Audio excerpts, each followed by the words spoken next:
For the last decade, Tony Hawk's Pro Skater has gone unchallenged in the world of skateboard video games.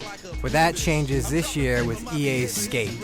Skate goes the opposite route of Tony Hawk, and instead of going insane with a crazy world full of wild roller coasters and other stuff that you grind and insane tricks, it brings it down to a more realistic level. You're just going around this big open city that just has a lot of cool lines. You're going to be grinding on stairs and, manually down hubbas, and you're really just trying to find things in the environment that you can use to skate off of just like a normal skater would. So you're not going to see all of these super insane trick combos like you would in Tony Hawk, but you're still going to see stuff that would never be done in real life, mainly because you probably break your head open. Skate's real innovation is in its controls, and it's kind of got a Fight Night style control where most of the stuff you're going to do is going to be on the two thumbsticks. And the right thumbstick is used basically as your feet to kick the board and such. So you're going to flick down and then flick up. You're going to do kick flips, and it's very subtle movements that you have to do a wide variety of flips. You're going to do grabs with the triggers, which act as your hands. And then you can even press the brake button to let go of or take your feet off of the board so that you can do things like a Christ air or no foot air. Now what this does is it puts a lot more of the control in your hands, because you're not sitting there trying to remember these crazy combos like you would in Tony Hawk, and you're not just tapping a lot of buttons furiously. There's a lot more thought into it, and usually, in a good line, you're really just looking for one or two tricks instead of, 50 tricks like you might do in Hawk, which is kind of a cool feeling, because Skate is a lot more of a laid-back sort of a game, and it's a lot more of a community-oriented game. So you have this big city, San Vanalona, to ride around in, and there are 4 sections to it. There's the suburbs, the res, Old Town, and Downtown, and each has sort of its own personality and its own sort of unique qualities to it. Like the res, for example, is pretty much all downhill, so if you like bombing hills, you want to go fast and dodge traffic, or maybe ride right into a car, that's the place to go. The suburbs is going to be where you're going to find a lot of houses, so you can sneak into houses, find pools to drop into, get into these cool jams in pools, doing crazy air and awesome tricks.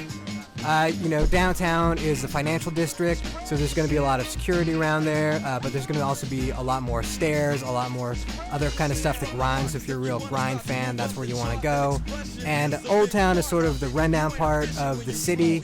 It's sort of old school, and it's got a lot of little hidden alleyways, and it's sort of got a good blend of everything that the other areas of the city have. So there's a lot to find, and the city's so big and so wide open that you really could spend 10 hours just riding around the city trying to find new stuff and just having fun with it. But if you are goal-oriented, there is an actual career mode. It's pretty light on story, and actually it's kind of light on challenges too.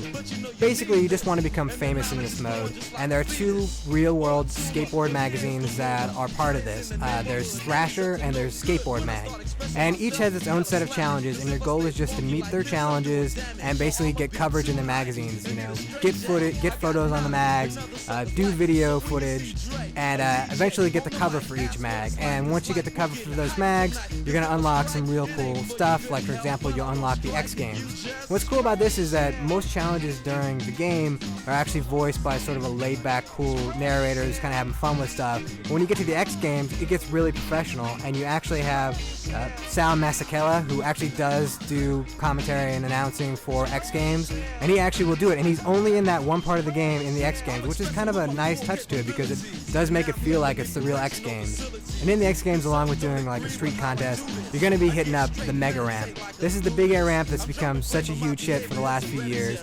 And it's important that it's in this game, because this game really was guided a lot by Danny Way. And Danny Way is a big innovator in skate. He's the guy who came up with the idea of the big air ramp. He's the guy that actually jumped over the Great Wall of China using this thing. So you're going to get to go down it, fly off of it, and this is where you're going to get your biggest air probably in the game. It's a lot of fun, but you will crash and crash and crash and crash, but you'll love doing it. Skate also is pretty cool online. You can get a few of your buddies together, go around online, just skate together if you want, or you can go into different challenges. The modes are pretty much the same as the challenges you're going to find in single player, but you do get to do them with friends. And more importantly, you can actually upload 30-second clips of your replays that you can edit. And if you do it online, you can actually do group replays. So you can actually come up with some really crazy choreographed stuff with your buddies, post them online for everybody to see and to vote on. There's a really cool community aspect to it, which really fits in with the skating world. Skate does have a few problems. While it is physics-based, a few times the physics sort of go a little bit wonky and things happen that shouldn't happen, like you'll plant on a wall perpendicular to the ground and still be okay, those kind of things. I'm just missing a few things, like you can't play as a female skater, you can't do any hand plants, though you will do a lot of face plants in the game, and there are no true lip tricks that you can do and no flatland tricks, so it's a little bit limited in that way, but there's just so much new in this game, and it's such a breath of fresh air from Tony Hawk that really anybody who used to like Tony Hawk and got bored with it, or anybody who still loves Tony Hawk, should absolutely give it a try, because it's something new, it's really fun, it's really well made, it's a very pretty game, and you could easily lose 20 or 30 hours in it and never even bother with the career mode. So should you get Skate? Absolutely. EA nailed it, and we gotta say thumbs up, and hopefully they'll come up with a Skate 2 where you can play as something more than just a guy who's a skeleton.